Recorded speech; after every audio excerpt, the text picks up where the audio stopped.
recorded live from Studio 12A in sunny Phoenix, Arizona.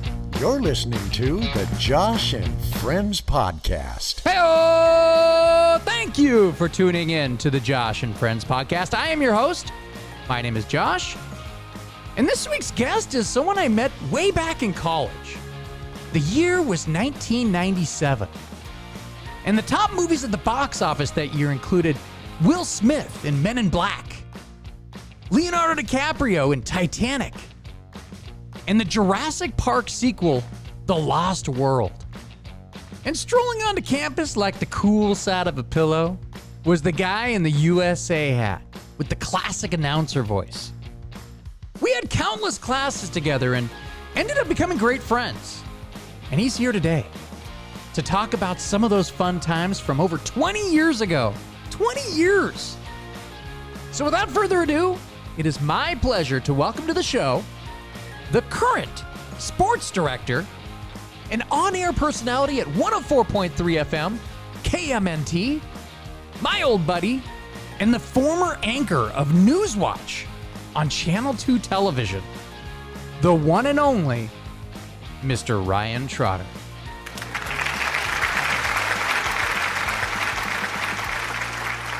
All right, Trotter, how you been, man? I have been awesome, Josh. It is so good to talk to you. I've been waiting for my time to come up on the podcast, and I've been waiting, and so the day finally arrived.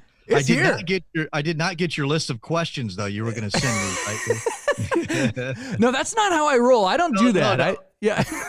Preparation? No, the separation is not in the preparation. Oh, look at this guy. Ooh. I'll tell you right now, you sound fantastic. Are you like in the studio right now? Or I am, yeah. Sounds like it. It really sounds like it. It's amazing. Well, thank you very much. I appreciate that. So, they're on radio voice. Dude, so how you been, man? I've been awesome, Josh. I have been great. Lord's blessed me, man. I got wife and a family. I can't complain at all. But that's what the old guys always say. I shouldn't even say that. Old people say, well, I can't complain. I'm 6 feet up, aren't I? That sort of thing. I shouldn't say that. So I'm scared to ask, how old are your kids now? Oh, my goodness. I'm scared that you asked that question. Well, let's put it this way. My son is driving. Wow. He's 16. His birthday was back in June, and he's already succeeded in getting himself. I shouldn't even tell on him, but I don't think he's going to be listening to this podcast anytime soon. Hey, listen to his dad? No, he doesn't do that. That's not how he rolls. But he's already got a distracted driving ticket. Isn't that nice? Oh, wow. How did he get that? Let me guess. Texting. Yeah. He's doing something with his phone. Yeah. Right. Yeah. Oh, wow. That's crazy that you have a kid that's actually driving now. I know. Which I thought would be great because he could like take me to the store and stuff like that. But I'm actually terrified to ride with him. So. Sounds like it. I'd be scared. Yeah. No, but anyway, I got 16-year-old son, and my daughter is 14. So my son's name's Braxton. My daughter, because I'm going to give you the whole spiel. Yeah. My daughter Layla is 14. And I've got an 11-year-old son named Elias and a 7-year-old son named Kai. My goodness. And that's amazing. It is. Wow. You must be a busy guy. I am. Yeah, I am. My wife is busier, though. Yeah. So I will give her credit for that. Wow. How's she doing? How's she doing these days? She's doing really well. She still has a lasting look. So she's doing great. That's great. So, well, you know what? Because you brought that up, can I ask, what is a lasting look? This goes way back. It does. We talk about, but does she have a lasting? I don't even remember where we got that from. I think, wherever one of us heard that from, the lasting look. But I just remember hearing that, a lasting look. Because some girls, obviously, I don't think. Do I need to say more? I think. No, you go. Okay, all right. So I would always be the one I'm like, wow, look at that chick. Wow, look at that. And you're like, she's attractive now. But does she have a lasting look? I always like that one. It's pretty good. But anyway. Yeah, I thought it was good too. And it's done me well. So where are you working now? Like, what is the station that you're working at? Well, I work at KMNT Radio. It's in Centralia. Where you were born, by the way. If you didn't remember that. Absolutely. That's how we actually, when I found out that you were from the area, I was like, I was born there. Yeah, that's my old stomping ground. Well, I mean, I wasn't really stomping around; I was crawling around, but you know what I mean. So how long have you been there? Yeah, so it's KMNT. It's 104.3. You can listen online, KMNT.com. I have my own show 2 to 6 every day. It's a country station, so it's right up your alley, Josh. Country. Yeah. Country. Well, country's not what country used to be. You know that. Country's the new rock. Yeah, that's true. It's a new pop in a lot of ways. Exactly. Exactly. But we play both kinds of music here, country and western. Oh, I love that. Love it. Great deep cut. My buddy Rich Falls is going to like that little tidbit right there. Good. Rich, that's a good line. Yeah. Yeah, he likes that. He's going to like that. He hates everything else, but he likes that. So, did you say, how long have you been there now? It's almost 20 years. I say that because almost 20 years. It just seems like that's not possible. You always hear somebody say, "Oh, amazing. I've been on my job for 35 years." You go, "Yeah, whatever." But yeah, right. It's crazy to think about. So it's absolutely crazy. Wow. Do you know how rare that is? Of course you do. You're working in radio. That's crazy. Yeah. I don't even have. I'm trying to think of any friends that I actually still. BJ, I guess, is still doing Seattle radio, but. At one station, that's amazing. So it is. Now, you could look at it the other way. You could say, well, this guy is so bad. He has been stuck at the same radio station in that little town in, between Seattle and Portland for the last 20 years.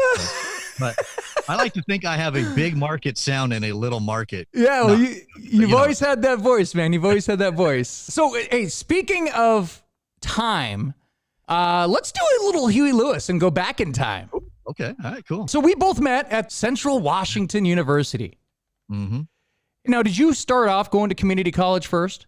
I did. I went to Centralia College for 2 years. Yeah. Gotcha. Okay. And then you transferred from there, kind of like me. I went to Green River and then I transferred. Now, were you was there a radio station at the Centralia College that you went to? Yeah. We had a radio and a TV station. But yeah, we did radio. We did Centralia College basketball and all that. And yeah. Okay. So I got an opportunity to do radio at community college. Okay, so that makes a lot of sense. Yes. Not very well, but I did radio. Well, the reason I asked that is because you were already kind of like a seasoned pro, while the rest of us were already, doing like dumb college shows at the station there in Ellensburg. You were already getting paid for doing radio, weren't you? Weren't you working at the local station there in town? You know what I did? Yeah, what I did is I can't even remember what I got paid. I wasn't like a straight up employee, but a local guy there, Joe Hallett, who was an Ellensburg legend, the Hallett family there in Ellensburg. Anyway, he was doing radio. He was doing Ellensburg girls and boys basketball, football and basketball. And so I don't even remember how I got set up with that. I must have gone to the radio station or something. But anyway, Joe, I did color commentary with Joe for a couple of years there. So Ellensburg had some good girls basketball teams. We went over to Tacoma. So I don't remember. I don't think I was on salary. I think that I don't remember. Wow. I got paid there, but I guess that's, you could consider that. It was a commercial radio station. Right. So yeah. So I remember you brought me up there one time. We do you want to do a little voice spot action? And I'm like, sure, I guess. Yeah. And that was the first time I went to a real, I've been to other radio stations, but that was the first time I actually went in to voice something with you. So yeah. Yeah, cool. I remember that. I do remember that. We couldn't stop laughing. We would just start going and just laugh because we were apparently juvenile. Yeah. So, yeah. No, that place. What was that place called? It was called KQBE or something, right? It was KQBE. Yeah, right. So not to be confused with KUBE in Seattle. No, not at all. I don't think anybody ever confused those two. Actually. No, neither. No, did you? And you also announced basketball games at the college as well, correct? Did you do that? Oh no, you did that after. You did that after. Right? Yeah, I never did. I did at Centralia College. I never did at Central. Remember John Fazio? Yeah, And Mike Wells, who's actually a very successful sports writer in Indianapolis. I think last check he was an ESPN writer. I think I saw that. Yeah, Mike Wells, and does a great job. I've heard him on ESPN Radio, and he writes on ESPN.com and all that. But anyway, they were the two guys doing it. So basically, it was never an open spot to do it. So you were always kind of very involved and active with your church and your local community and youth sports, things like that. Essentially everything that I'm not into. But one of the cool things that you used to do is this diabetes camp. Tell me a little bit about that. What was that all about? Well, I'm a type 1 diabetic, so don't hold that against me. We call it type 1 because you don't want to be confused with type 2 diabetes. But I'm a type 1. So, man, back in the day, we're talking about the 90s, man. Right. The late 90s. Right now, I've got an insulin pump that's got a CGM, which is a continuous glucose monitor. You can look that up later. But anyway, it tells you what your blood sugars are at all the time. The pump gives you insulin and everything. So when I eat, I take, I just punch in how much I ate, and it gives me the calculates everything, and that tells me how much insulin to put in and everything. Well, back then it wasn't anything like that. We didn't even have the kind of insulins now, but I went to diabetic camp. Yeah, I was like a counselor, and it was the coolest thing because you feel like nobody else has diabetes. You're the only one, and then you go there and everybody has diabetes. Wow. And so you feel like you're cool all of a sudden, So anyway, I went to diabetes camp and but did that. That was a blast. And yeah. I just thought that was pretty cool because, you would say like it's really cool to like meet up with these kids that they can really relate to you with something like this. And you were meeting up with people that were the same as well. So I always think that's kind of a cool we'd go on this camp. It's Camp Leo. I think they still have it. We'd go on like a hike, right? And you'd go on a hike, and then we'd go like a half mile in, and then the leader would go, "All right, everybody, stop! Let's check our blood sugars." And you'd got your blood sugar monitor.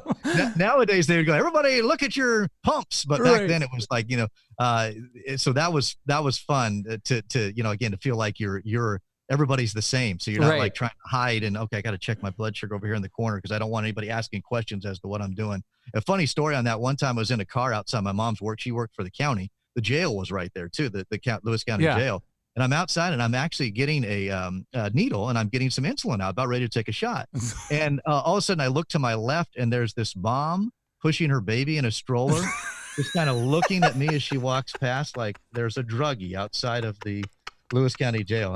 Anyway, I thought that was that's it reminds me of like the time that you go to the bathroom when we were like hanging out at my house, and Velasco and I would used to say, like, we'd pound on the door like, "You better not be shooting up in my bathroom," and like I mean, we always thought it was funny. You never did, but we always I did. I used to have a friend that used to shake sugar packets in my face when we'd be like at a restaurant. So I'm like, stupid. "Okay, dude." Well, hey, speaking of Velasco, remember how angry he would get playing video games? Oh yeah. And I remember you had that glass table that every time he would like get mad, you'd go like he was going to break the glass because he'd step over our controllers. Because back then, just for the kids listening, we had controls with cords on them that we hooked up to the actual. Nothing was wireless. That was so funny. I remember this one time. I mean, there's probably several times, but this one time, he flipped out. He stood up. He threw the controller across the room. I think it hit like the window. Which, by the way, you were sitting next to, but I remember you didn't even move. You didn't even flinch. And then you look up and you're like, "What is your problem?" And then he's like, you're like, "It's a game. It's a game." And I'm like, I'm thinking back, I'm like, really? They didn't even record. You know how like they record and watch back stuff on YouTube now? They didn't have that. We didn't do that. Like, it was just like, literally, okay, now we just reset and play again. Like, there's no point to like his anger, but no. I don't know. It's just weird. He killed me one time in a video. Speaking of video, we didn't have YouTube back then. You remember the video we did? Oh yeah, the hammer. Yes, the hammer. Yeah, I think I posted that on YouTube. You did 10 years a few years ago. back. Yeah. Yeah. Do you want to explain that video, like with I Velasco? can't remember much about it. So but basically, we went out in the forest. I remember that. The forest. Yeah. Over in where was that place called? People's Pond or whatever, right? Yeah, right. So yeah, the whole point of the video was like, hey, we're just sitting there. Let's go. Want to go 4x? And we're like, yeah, okay. And you hop up and you go for. And he grabs a hammer, and then shows you guys driving. And you're like, what? I don't even remember like what the plot. Oh, it was something like, and then you're like, man, I really got to go to the bathroom. And then you like you run down to the forest, and then he follows you. He grabs the hammer, follows you down there, and then he kills you. Yeah, so and I remember I had a 1980 Toyota 4-wheel drive pickup. I love that truck. Right? The only time you still see those running around, but they're like mostly in the Middle East now. You know those. They run forever. They're like, we'll you're take not them. talking about the Middle East of the United States. No, the Middle East. Yes, exactly. Yeah, that thing. Oh yeah, and then I had the brown Toyota. God, man, we have some good cars, man. You know what? Tell you what kind of kids we were in college, not getting in trouble and all that. We would look at each other. You want to go for a drive? Let's go for a drive. And we just drive around, listen to Kissing and the Sunshine Band. I want to put on my boogie shoes. Boogie shoes, but boogie shoes. That is hilarious that you remember that. Yeah, we're like, let's go drive around. Like, hey, want to go drive around? Yeah, no, I remember I used to. Ethan used to do that. Yeah, Lee, it's so funny. We just drive around. So ridiculous. Yeah, that's how like crazy and exciting we were, back in the day. Oh, man, I'm surprised we didn't get in more trouble with that driving around, Now, I always got a kick out of watching your reactions to people, kind of like the Velasco thing where it's kind of like just a no reaction, but then you just kind of like roll your eyes and like, really? I always love watching people and their reactions to pretty much anything. Mm-hmm. Maybe that's why I can do this show, because I remember all these weird things that happen with everybody. But who is this again? Yeah, what's that? No, like when we were on Newswatch. Mm-hmm. You remember Newswatch? Yeah, welcome to Newswatch. I'm Robert Foreign. I remember that. Now, Trotter, for the 99% of the population who isn't aware of what Newswatch is, can you explain what that is? Yeah, you bet. It is the TV show that we had at Central Washington University with the great Robert Foreign as our leader, and we would have a newscast. So we would actually go out and get stories and try to make it like a newscast. I think we did it once a week. Yeah, and we'd go out and get the stories. We'd shoot the video of it and come back and actually do a real bona fide. We had news directors that were up in the booth putting the big old tapes in. Remember those big old tapes that they put in? Oh yeah, that were like bigger than the VHS tapes, and they'd put those in. And then we had the headsets where the earpieces where they would tell us what to do and all that. Yeah, so it was just basically like a college newscast. It's so great. And so I mean, I recently went back and I watched a clip of one of our old broadcast segments, and man, I'm telling you, I laughed so hard. I don't know if I think I brought this up with Kevin, but I'm not sure. But there was this one time where, they give us the little stretch signal with their hands to like stretch for time. Hey, we need I don't know, 10 seconds of time. Yeah. And Mike Ferrari takes the cue, and he's like, and he just starts stumbling. It's not the Mike Ferrari who works for Como. This is not the same guy, right? Just to clarify that. No. I thought, is he working for Como TV? No, definitely not. Definitely not. No, so this Mike Ferrari, he starts stumbling and then, I don't know, I'm going to say like, I don't know, 5 seconds after, you're like, okay, well, that's great, Mike. We'll be right back after this. And I just started laughing so hard because you like kind of like you looked at him and you're like, well, that's not going anywhere. I'm just going to take this over and, someone has to do this. So it was classic. It was classic. It was almost like, I wish I could get a hold of some of these. I really need to get a hold of Robert Forden, because some of these old tapes, I don't have the footage of these tapes. Like, the famous one of Kevin. Yeah, I remember that one. When he, instead of saying fire trucks, he said try or fucks. And that was after we redid the entire broadcast again. Yep. And your face was amazing. I mean, Kevin saying it was fine, but your reaction was the best part. That made the entire thing. Because you you did the, and you just leaned back and you just kind of like, well, you just blew that. He just blew that whole. But Forden liked it. He's like, I'm giving you a B. I think the whole thing was great. It was an honest mistake. And by the way, that's a dead-on impression of Bob Forden, too. And I hate to say this, is he still alive? I don't know. He was older. He was old. I don't mean that rudely by any means. No, because he had to be over 20 years ago now. Yeah, no, I mean, he had to be 60, 65. Yeah, I would think at least that. Yeah. Yeah, and that was what, 20 something years ago? Yeah. Would have been like 21 or so years ago. Yeah. Yikes. Almost 22. God, I hope he's doing all right. Maybe I should give him a call. I should look him up in the phone book. Yeah, look him up in the phone book or dial. What's the number you dial? 0, get the operator. Yes, could you put me through long distance? Hello. You're like, hello, my baby. Hello, my darling. All right. So anyway. So Trotter, there's one thing that I'm still mad at you. 20 years later. Do you have any idea what this could possibly be? No. I mean, I'm not furious. I'm just, it's kind of. It doesn't keep you up at nights. No, I'm like. What's that Steve Buscemi character? I do that. He's figuring out all the people he's going to kill. Yeah, exactly. I wake up and like, I sit up and I'm like, have a sweat. I'm like, oh, that motherfucker. No, wasn't the guy in the, this is totally different. The guy in The Jerk that goes, let's see here. Nayland Johnson. Yeah. Anyway, all right, go ahead. Yes, exactly. So that would be. I'm scared now.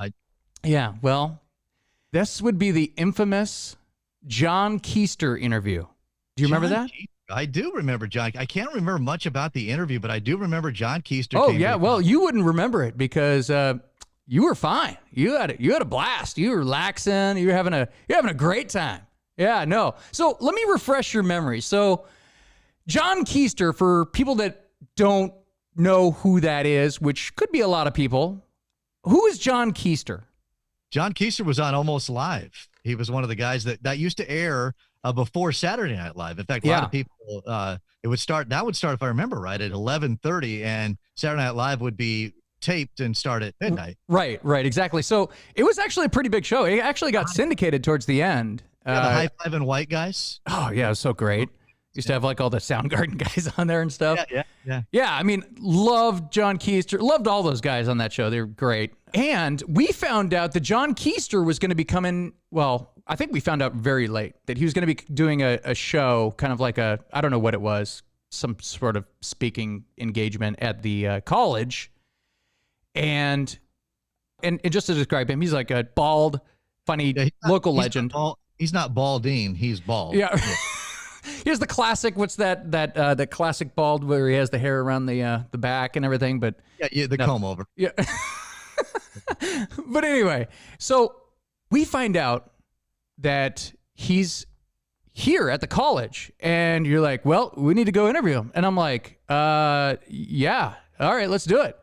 And you're like, and you're going to interview him. And I go, no, I'm not. And you're like, yeah, you are, because you have one more thing that you need to do, and it needs to be you to be interviewing. I'm like, I'll go record it. I'm not doing it. And you're like, well, let's go. And I'm like, all right, that's not a great answer, but all right, let's go. So we get there. Zero prep. Nothing. Zero prep. And almost to the end, people are clapping and everything, and you're like, all right, here we go. Let's go. And you're like, and you turn on the camera, and I'm like, dude, I have nothing. I don't know what I'm doing. I have no idea what to even ask him. You're like, just ask him. And I'm like, Trotter, you are the good interviewer. You're the like natural. You're the pro. I'm like, I'm a goof. You know, like back in the day. Well, you know, I'm still kind of a goof, but back in the day, I was like even more of a goof. And I'm like, I can't do this. And I was like, all right, here's the mic. Hey, have a good time. And I'm like, so. That interview was so bad. You remember how bad that interview was? Yeah, man, I don't remember much about it. Yeah, I don't remember much because about it. There's a reason why. Because we recorded it, and then I was so horrified because he was basically just ripping on me the entire time, which I deserve. I do remember a little bit of that. Yeah. Yeah. So I mean, I was just like, well, it didn't help that like everything I would say, he would like make fun of, and it was actually kind of like attacking me. I was like, oh, this is great. This is wonderful. This is never gonna air. And you and I were like, we come back and we're like, yeah, we just interviewed John Keister. People were like, what? And like, I can't remember who it was. I don't think it was Elena. Who was the little girl? She was like the little cute little blonde girl. I can't remember her name. She looked like a little kid though. I can't remember her name. Yeah, I remember you know what I'm talking about. Anyway, she goes, it can't be that bad. And we showed her, and she goes, okay, that was bad. And I'm like, I'm going to destroy that. I think I have it somewhere, but it's on one of those, what do they have, like one of those silver tape thingies, or what was that? I don't remember, but it was like a huge tape. I remember. SVHS or something? Yeah, super VHS. Yeah. Right. So, and I'm like, I think I have it somewhere, but I can't play it. So that tape, it's really only been seen like one time. So, but yeah, you forced me to do that, and I. You know what that reminds me? And now of? I don't like John Keister. So yeah, now you don't like John Keister, but that reminds me of the Chris Farley interviews. Remember? Oh yeah, one time. Except Paul's a beautiful soul, and he's like so nice. He was like so nice and sweet to him. You know, John Keister was not. He was not. No, he wasn't. I do remember that. He was a jerk. He was a true jerk. Like it would seem like he was really annoyed, not like he was having fun with the conversation. So, which is funny because later that year, I was doing a internship, and then I got to work with Pat Cashman, Oh, yeah. And Pat Cashman, the exact opposite. The exact opposite was Pat Cashman. Didn't you do a video with him, like an airport video with him? Pat Cashman. Yeah. It was funny because that guy was like the exact opposite. I mean, he's like, hey, Josh, come on, sit with me. And I'm like, whoa, cool. Awesome. This is awesome. He's like, he knows my name. He's like, sit with me for lunch. He's talking about his son, who's like my age, I guess. And yeah. So anyway. John Keister, not a big fan. Not a big fan. I mean, I still love that show, but you know how sometimes they always say like meeting your idols is not a good thing, you know? And he wasn't like, you know, my ultimate idol or anything like that, but I love that show. Who didn't love that show growing up in Seattle, you know? So lesson learned, always be prepared and don't give in to peer pressure, kids. Yeah. Don't let your friends make you do stuff you don't want to do.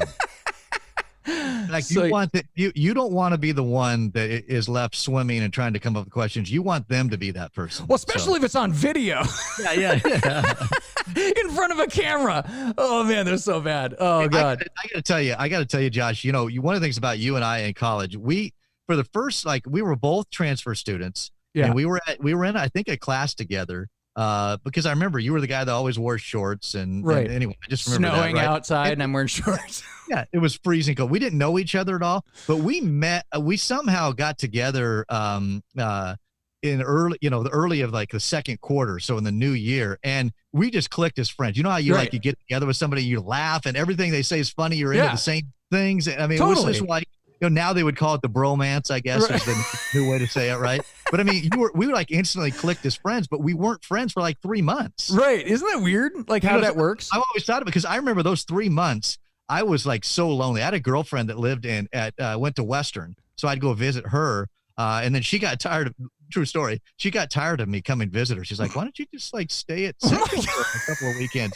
I'm like, well, okay. But anyway, I remember being lonely.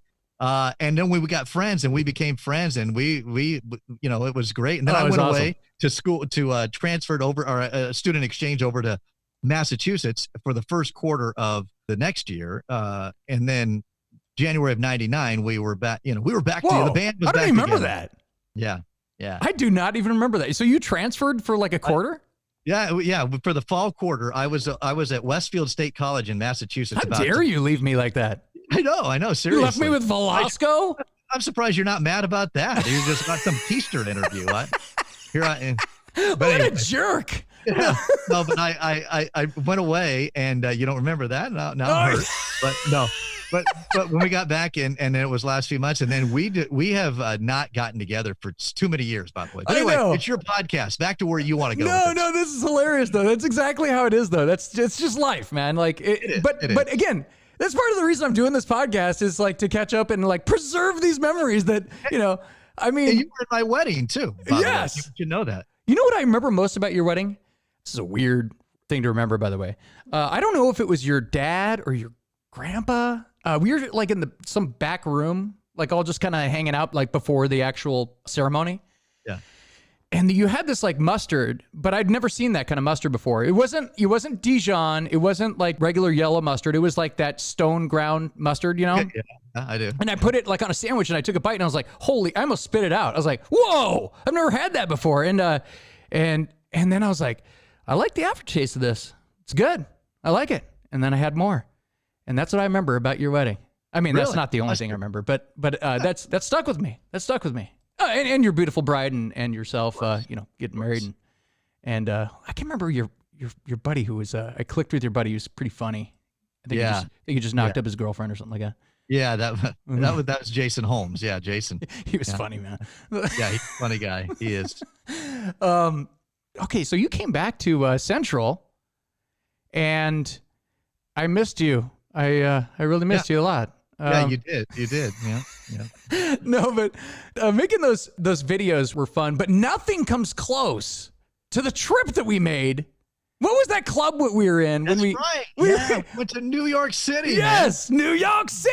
Yeah. Yes, and it was like what? It was Brooklyn. Yeah, it was March of 1999, and we took I don't know what club this was. I can't remember what club it was either, but it was some sort of radio club. Yeah, radio and video, whatever. It was like National Radio Association or something like that. Yeah, that's the least important part about this. It was funny because like, how many times have you been to New York City? Well, because I had been away to school back in that area, if you may recall that from our conversation 5 minutes ago. No, I lived in Massachusetts, just about an hour and a half outside of Boston. So we were probably about 4 hours from New York. So we went there like just for visit. We would take the Peter Pan bus.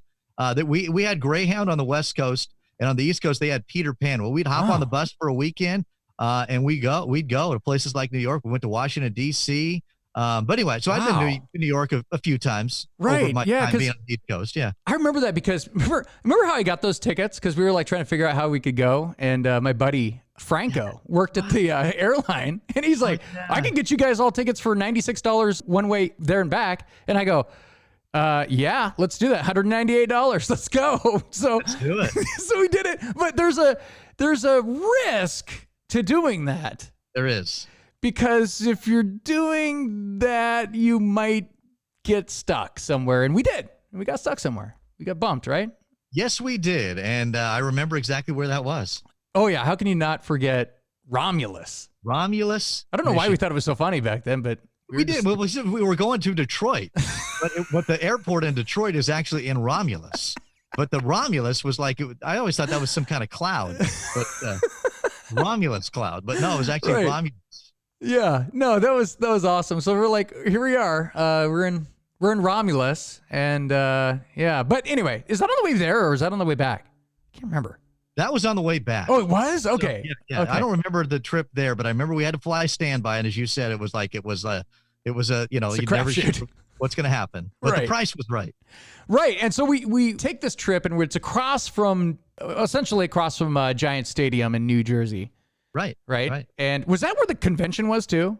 Well, the convention was in New Jersey because that's where you a lot of times you stay when you're in New York. Yeah. Because it's right across the water. Right. You see the skyline of New York across the. Kind of like when Mike Tyson, was it Mike Tyson that's jogging in?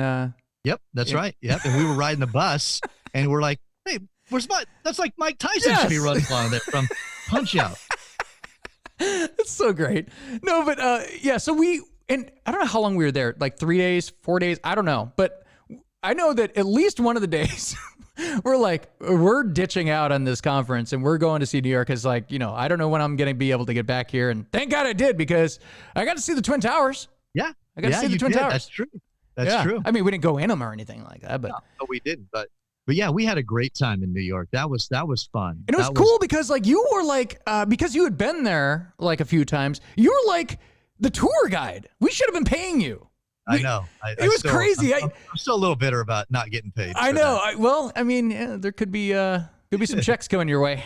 Yeah, it could be some royalty checks coming. Yeah. So I just remember you having zero fear. Nothing. Like all these hustlers would come up and you're just like, how about this? How about you keep your space? And I'm like, oh my God, he's like talking to these guys like, Velasco or something.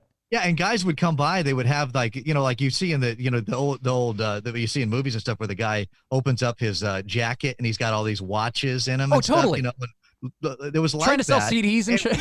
Right, and we knew that we got Folkleys and Folexes, that's fake Rolexes, fake. But we would get those, but they would want to charge like $40. I'd be like, I'll give you 15. And then they'd be like, oh, I can't do that. And then you'd walk away and they'd be like, all right, come on back. I'll get it for 15. Do you remember when I went up, I was like, if we're going to Times Square. Yeah, right. I want to get like an application from MTV. I want to apply to MTV and they're closed. That sucked. Talk about your all-time backfires. Yeah, I went up there and the guy's like, we're not open, man, this weekend. I'm like, oh, okay. I was like, you sure you've crushed my dream? Thanks. But do you remember running into the ladies' man? Ladies' man. So it's like, we're standing outside NBC Studios, and I'm like, Trotter, hey, Trotter. I think that was Tim Meadows that just walked by us. Oh, yeah. And you're like, it's funny because you didn't even hesitate. You're like, hey, Tim. And he goes, yeah? And you're like, what are you doing? And he goes, I remember, I'll never forget this. He goes, I'm waiting for my damn wife to pick me up. She's late. And I'm like, and all I could think was, Picture time. Yeah. Yeah. So yeah, he was a nice guy. Your Polaroid. Oh yeah, it was like what was that thing? It was just like this little block phone that I used to carry everywhere. Yeah. It's a piece of junk, but got the job done. I mean, somewhat. Yeah, exactly. But remember, there was like a couple places that were must-sees for me. And the first one on my list was the Dakota Hotel. Okay, right. Yeah. Or John Lennon. John Lennon. What about Rosemary's Baby? You don't like Rosemary's Baby? That's right. Rosemary's Baby, the movie that you didn't like. I was like, you got to see this movie. Rosemary's Baby. It's probably just because it was a great horror movie for 1968 or whatever. Right. It didn't have as much gratuitous violence as you were used to, and the bloodshed as you were used to. I remember used to read that Leonard Maltin book, or is it Leonard Maltin or Leonard? My wife Leonard Maltin. My wife hates that book. I will go because we'll try to watch a movie like on Amazon Prime or Disney Plus or something like that, and I'll look it up first. If it's only got 2 stars, we're not watching it. Man, he's like your be-all, end-all, huh? My wife's like, who cares what the old man has to say about this movie? You haven't even moved over to like Rotten Tomatoes, where it's like a combination of all the guys? No, you just, okay, all right. Yeah, my son does stuff like that, but You're like old school. You're like, hold on, sonny. I like things written down. If it's not written down on tablets of stone, So the Dakota Hotel, I mainly wanted to go there because I was like, I got to see where John Lennon was assassinated. It's not like I have this morbid fixation or anything like that, but it's like, it's such a huge moment. Yeah. And you know what's crazy, by the way, is that was almost exactly to the day 40 years ago that John Lennon was gunned down. Wow. 40 years ago. Isn't that wild? Yeah. Have you seen the picture of the killer, right? Like moments before that? He's like standing by him, getting an autograph. What do you know about that? Yeah. Piece of crap. Yeah. Mm-hmm. Yep. Mm-hmm. Not even going to say his name on the. Well, he's up for parole all the time and never gets it, right? No. Yeah. He won't get out. And if he does, he'll probably get killed himself. Yeah. But anyway, do you remember what the door guy said to me when I walked up to him? I've been telling the stories for years. I've been telling this. I don't remember, but I remember the door guy, big guy. It's just standing there. Yeah, right? He's standing there, and and I walk up to him, and I go, hey man, I have a really strange question to ask, and he cuts me off, and he goes, it's not strange. I get asked about 100 times a day. It's right over there, and I'm like, oh, okay, and then I go stand over there, and I'm like, hey, Elena, can you take my picture? And she's like, smile. Smile. Yeah. That's what I'm this is a great moment. I'm just gonna smile and gonna have a great time. It's like, I'm gonna dance right here and like, yeah. Now and then we walked over to Strawberry Fields, right across the street at Central Park. So I've been to Central Park where Kermit rode his bike with Miss Piggy, and remember that? Yeah, I do. I wasn't there when it happened, but I do remember seeing it on film. Yeah, no, but yeah, it was fun. Do you remember what else do you remember from that trip? I remember I got really excited because I got to see that rat in Chinatown. Yeah, you remember that? I do. I don't remember much else about that trip except just the general thing that we just had a blast and it was fun. Well, we were away from home and we just had a fun time. It was fun, man. Like, and I've never been back to New York. Have you been to? You've gone there several times, right? I have. I've been since us going there. I went back one time with a buddy of mine. And then my wife and I went when my son was like just a year old. In fact, it was crazy because we didn't have any money at all, but we go to New York and we're like going up and down the subway. Good place to go, by the way, if you don't have any money. Yeah. Yeah. It's cheap. Things are really cheap there, especially the hotels. But anyway, we're taking my son. We've got his stroller, and we're taking not like a small little umbrella stroller, but like one of those bigger ones. We're carrying it up and down the subway stairs, which, if you remember, those are like really long to get down and right. Up. But we were determined to be in New York and do this. So we had a good time. But I had my son on my shoulders. Yeah. And those Hansom cabs, where the guys put you in you can get in the back. We did not take one of those because those are not cheap. But I had my son on my shoulders. I'm like, hey, there's a horse. Look at the horse. And a guy got so mad at me. One of the Hansom cab drivers started yelling, "Were you going to get away? That horse could bite his head off." And he was just yelling at me and just tore me a new one and basically just shamed me to get out of there. And it was crazy. I still remember. Wow. Jeez. Yeah. I'm I couldn't sorry, believe man. he was that angry. I said, hey, move back. The horses can be dangerous. I'm like, okay, you got horses sitting here and they're that dangerous. They just could jump out and kill kids at any moment, and we're not like caging them up or something. God. You know, like they don't let the lions just walk through the zoo, do they? I mean, if these horses are as bad as characters as you think they are. Well, he must know something that you don't. I mean, he apparently. Yeah, I mean, he's the guy that works the horses, so maybe he knows the horses don't like babies. I guess so. And he said you would be the fourth kid today to get killed. Oh, he didn't say that. I do know this, that we went back with a church youth group back for a youth conference back there a couple of years ago. And classic, we take the Staten Island ferry, which is free to go across the Staten Island, and the Statue of Liberty is right there. I don't remember if we went on that or not. No, we didn't go to the statue. It's free, but we didn't go to the statue either, but it's free to ride the Staten Island ferry. We go to the Staten Island, it's like our first day there, and all the people are like buying up like their souvenirs. I'm like, guys, this is not the place to buy it. You know, like a little a cab for $15 that you can get in Chinatown for like, $2. Exactly. And so anyway, I'm telling them all this, but we get to Chinatown and they all realize and of course say, "You're right, Ryan," which I love. Those are some I like to hear those words. "You were right, Ryan." But anyway, there's this guy there. He's like, "Well, for you. And he'd see you like pick up a sweatshirt to look at it. He'd come in, he goes, $15 for you. And then he would step away, like he'd step back from you, like to give you space. He would come in and go, "Give you $15 for you. And then you back up. And it was like the best salesman ever because he's like, for you, I give it to you this much for you. And then he would step back. And I'd be like, this is like cool. Wow. This guy should be teaching seminars to all the Kohl's associates. All the hustlers and sales guys on the streets. Yeah, exactly. Yeah, he's out there running a clinic. Yeah. I think we actually saw I don't know if this guy even like walks around anymore. Remember the cowboy was he the naked cow, the something cowboy? Something like that. Yeah. We got to see him. We were there at a time when a bunch of people were walking around New York City naked too, like painted up, like they were painted. Yeah. Anyway, my wife was all scared. We're with the youth group, they're going to see. And I'm like, I mean, yeah, we'll try to stay away from that. Anyway. One of the last things I want to talk about New York is one of the best things that we did in New York was the Seinfeld restaurant, Tom's Diner. Thank you. Oh man, I would have totally forgotten. Yeah. Remember that? That was in Seinfeld. We were huge fans of Seinfeld. Huge. And we went there, and the restaurant that you always see in there is in New York, Upper West Side. I forget what street it's on. We went there, and that's actually one of the places you can get pretty decent priced food. Yeah, it's cheap diner food. Yeah. And like you said, one of the biggest things that we had in common, both huge Seinfeld guys. I mean, we loved movies and TV and stuff like that, but Seinfeld, we just quote the hell out of that show. Yeah, we did. Yeah. It was great. Yeah. I mean, and tenacious little monkey. Yeah, we got all kinds of stuff. Yeah. Exactly. I mean, like it's still revered as like probably the greatest comedy of all time. I mean, that and like All in the Family are always like up there, way up there, in the Yep. And that thing used to get massive ratings. Like we're talking like I think it used to get like a 20 share in the ratings back then. It was crazy. Yeah, it was nuts. crazy how popular that show was. Yeah. It's taken some heat over the years because it didn't have any minority characters in it. That was the big thing. Like, why did they not have any black friends and that sort of thing? I remember that. Yeah, now everything's very socially, exactly. Politically correct. Yeah, that show's very not.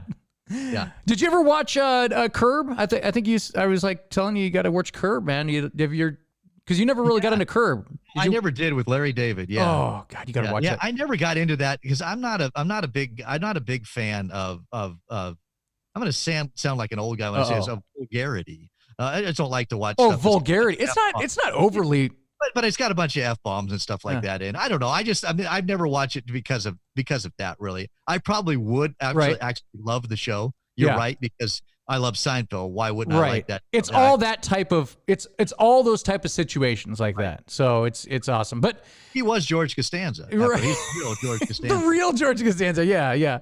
And what's great about that show, it's like one of the last big water cooler shows that everybody knew all the little jokes and scenes from, like you just said, Tenacious Little Monkey. And what was that from? What episode was that? That was from the Intern episode where he had Darren, the intern, and he comes into Jerry's apartment. He's like, yeah, that worked for Jerry. But a Kramer came in and he said, or he works for Kramer. He says, for Kramerica Industries. And he comes in and Kramer's showing him around Jerry's apartment, and Jerry comes in, walks in and was like, what are you guys doing? He's like, oh, that's Jerry. You don't have to worry about him.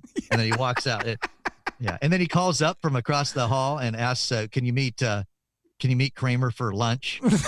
Yeah. Anyway, he always has like a pad and he's like writing down like everything, you know? Yeah. It's so great. No, but like, can you think of like another show where you could just like literally just name off the title of each of these shows and everybody knows like what you're talking about? I mean, like the Junior Mint or like Talker. Yeah, like the Close Talker, the Intern, the Chinese Restaurant, Bubble Boy. Yeah, and they're all like too, like the Smelly Car, the Virgin, the Puffy Shirt, the Lip Reader. I love the Lip Reader, by the way. It's like, hi, George. So great.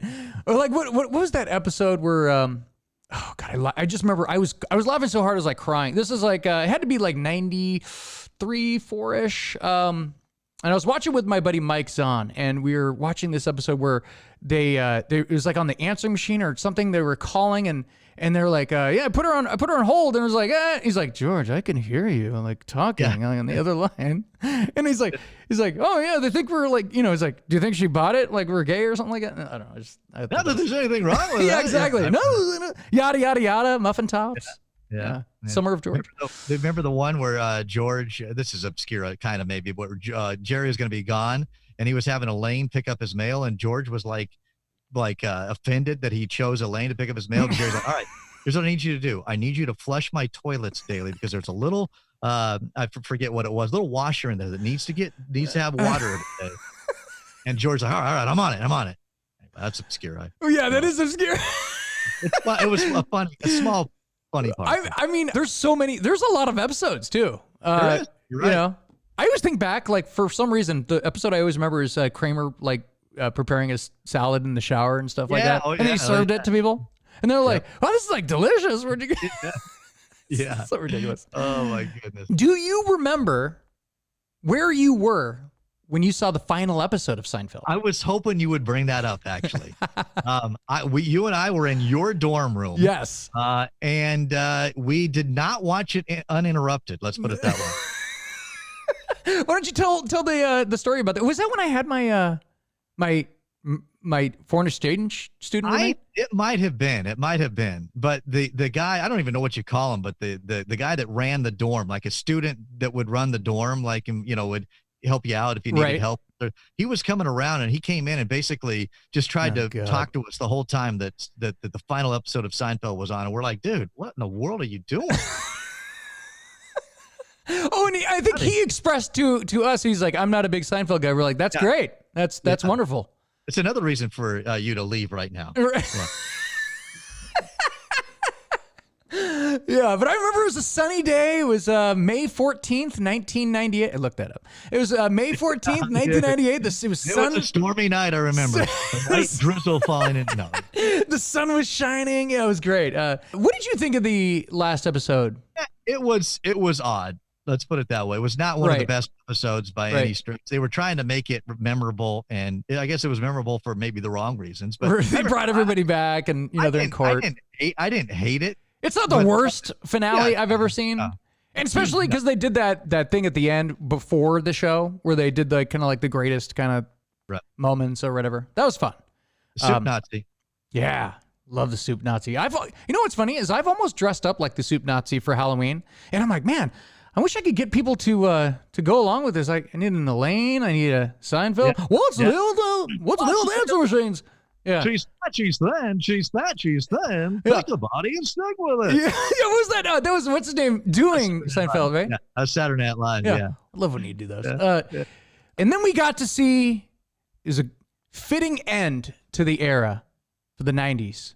We got to see him live in concert at the Paramount in Seattle. Yes, we did. That was great. You're like, hey, Seinfeld's coming into town. We're going. It wasn't even like, you want to go? He was like, we're going. I'm like, going. It was new material. You remember he had retired all his old stuff. I'm telling you for the last time. And which was awesome. Classic comment. All of his old jokes. And he told news jokes, and he wasn't as funny. He was still funny. Yeah. But it wasn't as funny because he had so many classics. And it was great. Yeah, it was pretty funny, man. It was awesome. Got to see Seinfeld. Yep.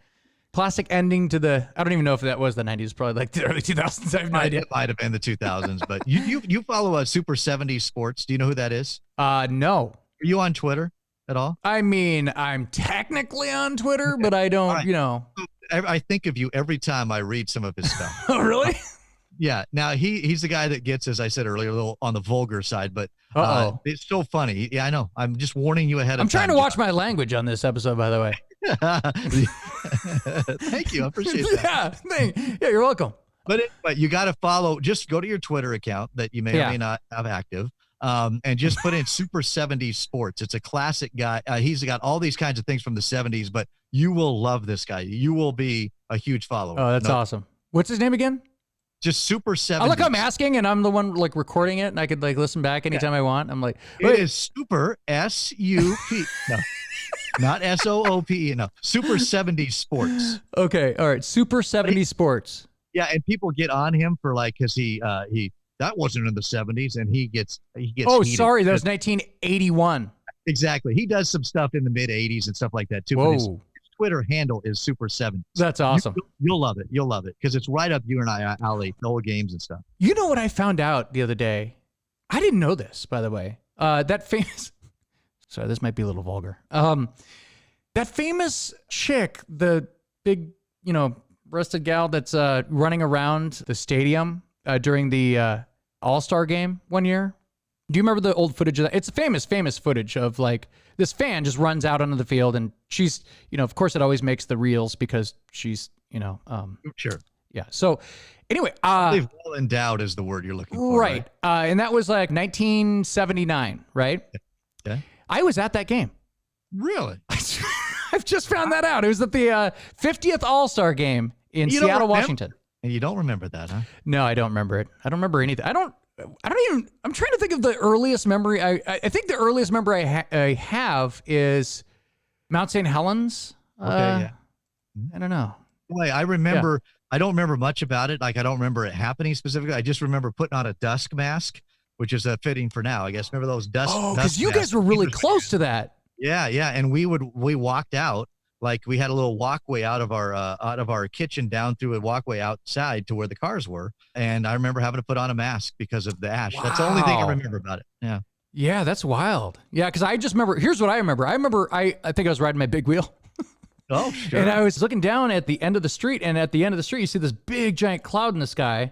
Remember, it kind of like, it went in another direction. So it didn't hit our area, kind of went east.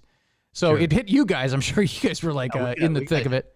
But as far as us, we could just see the big giant plume of smoke. And I remember running into the house, and then I was fascinated because I could see it on TV. And then I could run back outside, and then I could see it, out in the street. So, to a 4-year-old or 5-year-old or whatever, that's pretty big. That's pretty big stuff right there. So anyway. Big. Yeah. After After college, you have something really fascinating. After college, you had the chance to work at a prison. Is that correct? Well, I mean, kind of. It's a juvenile jail, Green Hill School. It's actually called Green Hill School, but it's for where all the juvenile delinquents, as the old people. Ah, okay. So juvenile, not juvie, like where you'd send the county, but this is statewide, so kids would come in there. Yeah, so I was a security guard there, because I'm huge and intimidating. I was a security guard there, and then I became like a counselor. But I worked there with how these did that come about?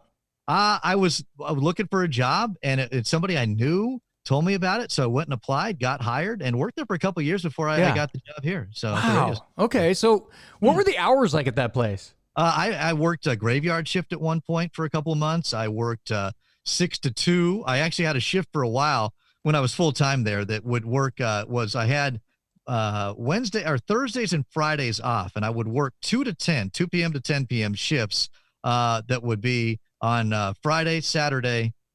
No, I had Thursday, Friday, so it would have been Saturday, Sunday, Monday. Anyway, whatever it was. And then my last day was Wednesday. I'd work 8 to 4, so I'd be off at 4 on Wednesday. Have Thursday and Friday. I'd not have to be back till 2 on Saturdays. But I hated that shift. Do you have any crazy stories from that job? Like, I mean, were there any like nutty things that happened? Because I was there with in the year 2000.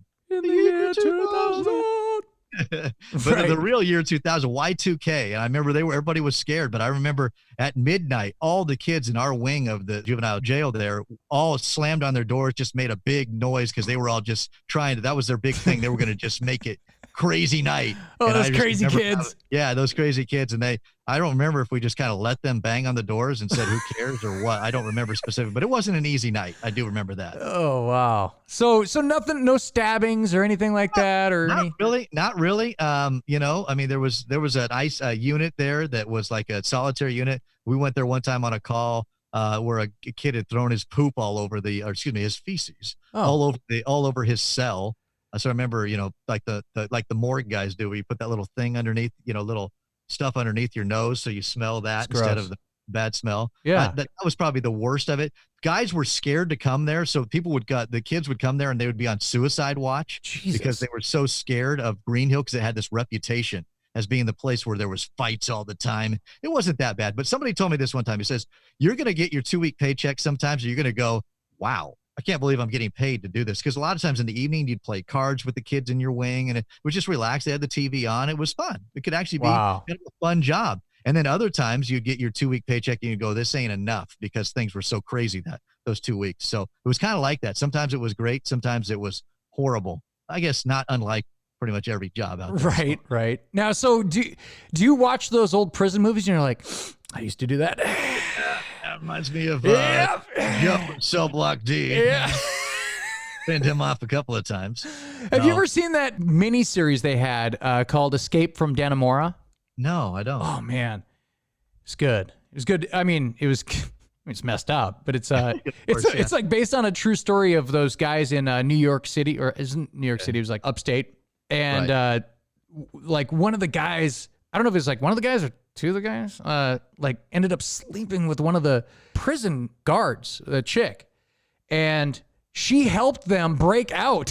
That's a true story. That actually happened. Yes. Yeah. So it was based on a true story, and they made a mini. I think Ben Stiller was the one that directed it.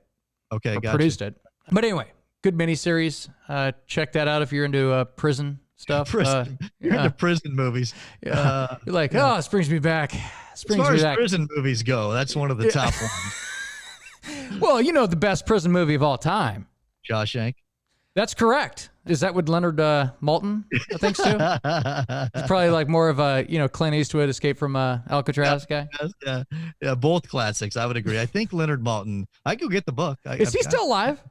I don't know if he is or not. I think he is. The biggest fan of Leonard Maltin doesn't even know if he's still alive, kicking around? Let me just put it this way. The last book I have from him is like 2005. So I'll tell you what. You might have given that one to me. I'll tell you what, Trotter. I'm going to make a deal with you.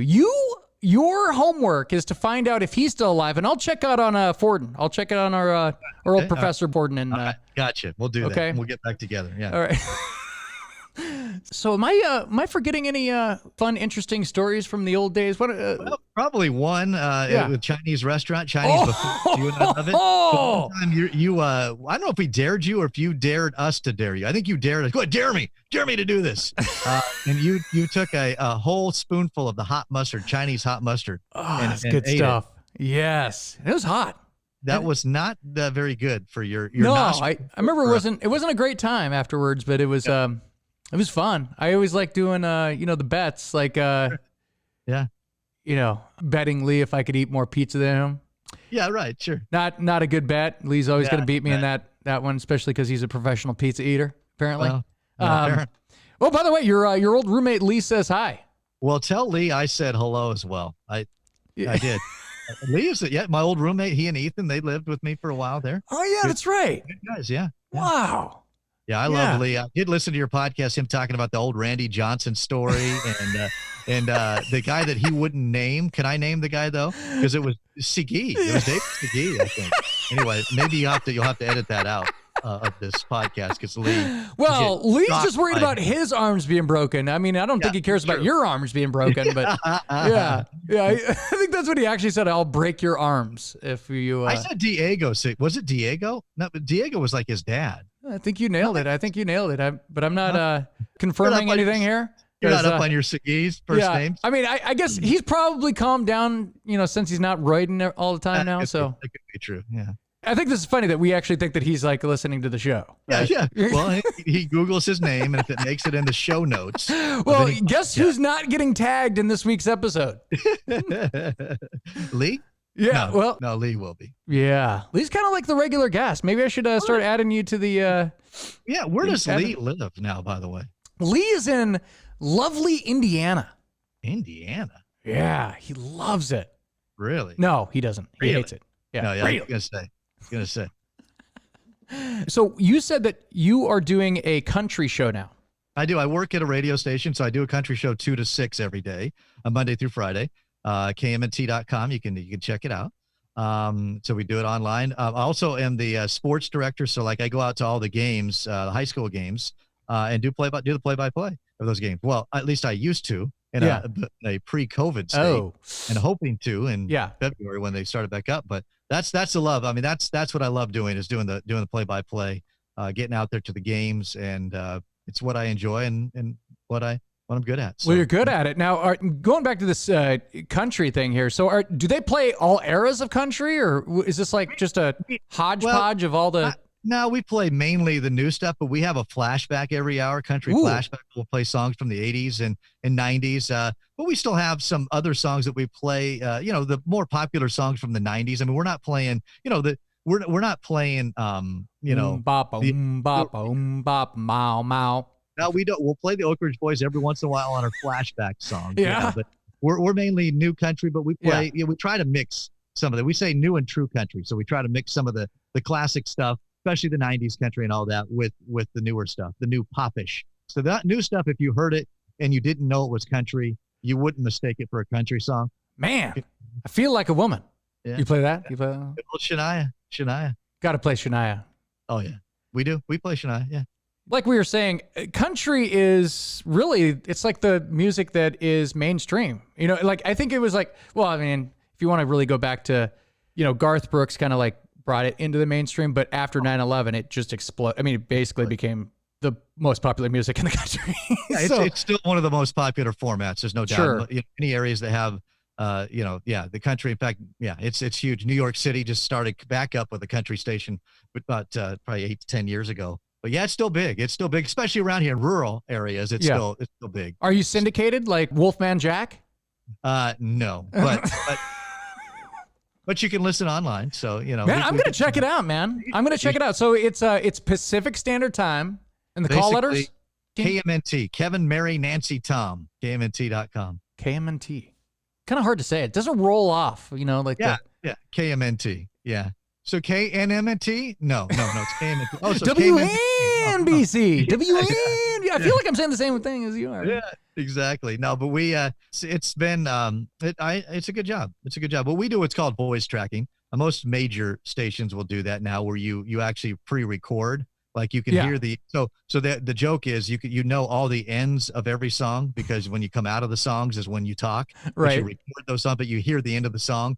But it does allow us to do other things, so I can still do my other job at the radio. If I had to be 4 hours just sitting here at DJing, it would be tough to get the other stuff done. But it sounds live. I mean, I make it sound. Sure. I used to play those. I used to play those on the air. I'd be like, man, like I'm just sitting here watching TV, making sure that the next song here loads. What am I doing? What am I doing here? Why am I here? You're the guy that saw Ciscoe Morris, right? Ciscoe Morris? Yes. You were watching Ciscoe Morris on TV, and you rushed down to the NBC studio, the King 5 Studios or something. No. Okay. So I used to live down the street from him. So like around the corner. Because I'm from Auburn. Right. From Auburn, Washington. And then I saw him like doing a segment in his front yard. And in his front yard, he had this big, giant, like stone, like large planter, but it was all made out of like, cement, right? And he'd have all these like different plants in it. And he's like, yeah, so here's what we're doing. We're gonna, he's like a weirdo. He's like, yeah, we got this. And I'm like, oh my God. And I got on my bike and I'm like, oh my God, he's like out there right now. I've never seen him out there. So like I raced over there, rode on my bike, and I'm like, where the hell is he? There's nobody here. And I was like, this is a long time ago, by the way. Yeah, that is so funny. But that is Ciscoe. Yeah. Good old Ciscoe Morris. Ciscoe Morris. Is that guy still alive? I believe he is, yes. Oh. And he broke a kid's heart. He wasn't there. He broke a kid's heart. He probably doesn't even. He's sleeping well at night, and you're bitter. I can tell. Yeah, the way you were. No, well, maybe I should have him on the podcast and just tell him and let him know that he was a jerk to me back then. And him and John Keister on your hit list. No, oh, John Keister. Yeah. Sorry. All right, man. Well, hey, you know what? It's been great catching up with you, man. Hey, awesome. I'd love to come back on sometime, Josh. This was fun, man. Talking about the old times. Definitely. We'll have to talk about some of our old drives, listening to Casey and the Sunshine Band. And I want to put on. That should be the song that comes out of this podcast, Boogie Shoes. Can you make sure that happens? If you want to pay for it, I'll place it on there. I'll put it on there. That's true. I'll put Casey and the Sunshine Band. They just want you to pay for everything. I know. So, yeah. Anyway, dude, have you ever been down to Phoenix? You know what? I never have, but my wife's got a bunch of family down there. Whoa, you were flirting with the idea of coming down to Phoenix. I don't know if you're talking about possibly even moving to Phoenix, but no, we weren't talking about that. Too hot. It is hot. It's it can get except here's the thing. When it gets hot in Washington, there's really no escape because people don't have central air or air conditioning for the most part. For the most part. No, here. People wear blankets inside. It's so cold. So every place you go to has just raging air conditioning all over. So you're never hot unless you're actually, outside, hey, I think I'm going to go weeding today. No, nobody's doing that, So that was what I was scared of when I first moved down here. And then I was like, oh, everybody has a pool and massive amounts of air conditioning. Okay, well. Is this true though? I found this out. Somebody told me that the pools, they get hot. Sometimes when it's really hot, you have to keep your pool cool. Is that true? It depends how big your pool is, I guess. Yeah. It was funny. My daughter one time, I'm like, if it's 114 in Phoenix, and she said something like, because their kids are know-it-all. It's not like it's 114 every day. I broke out the 10-day forecast, and it was 114. 114. I'm like, well, I guess Dad's right again. Yep. Thank you very much, kids. Yep. That's why they do spring training in the, basically the winter up here. Yeah, no, the spring training is really fun. Actually, the best time of the year is January, February, March, and that's where everything is going on down here. It's really fun. The place is such a fun place to be. No, it's great. So, but yeah, I would recommend coming down for spring training one of these times. Maybe come down with. So if I come down for Mariners spring training, I got a place to stay. Is that what you're saying? Yeah, right now you do. Absolutely. You're always welcome, man. It'd be like college. We'll have cook up some chili mac. Chili mac. Oh, I love telling my kids. I said, buddy of mine in college, we used to make chili mac all the time. Oh yeah.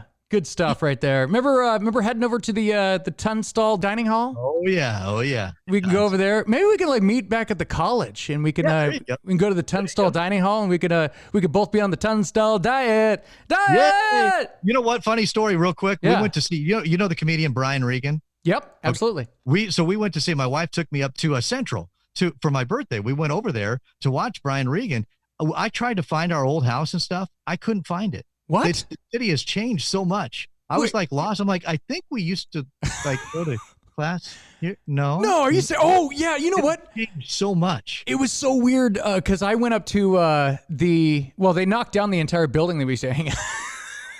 Or the sub building or whatever. What was it called? The main building at Central or whatever. And then they built it's weird, man. The whole place is it's kind of like going to Seattle for me now. And I'm like, I don't even know where I am. Seattle's completely different.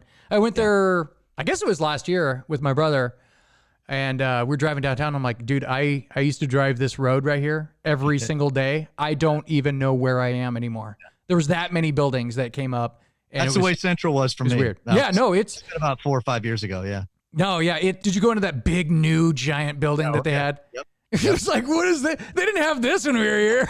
There's a bank in there or a credit union. It's crazy. I'm like, what? You have flat screen televisions every 5 feet. You're like, what is this? We would have loved that. We would have loved it. We'd be there every night, you and me, getting the Taco Bell. Because remember they had Taco Bell inside there? Oh. One place. Yes, I remember that. Yeah, it was they turned an old part of the cafeteria into a Taco Bell. And then we'd go over there and no.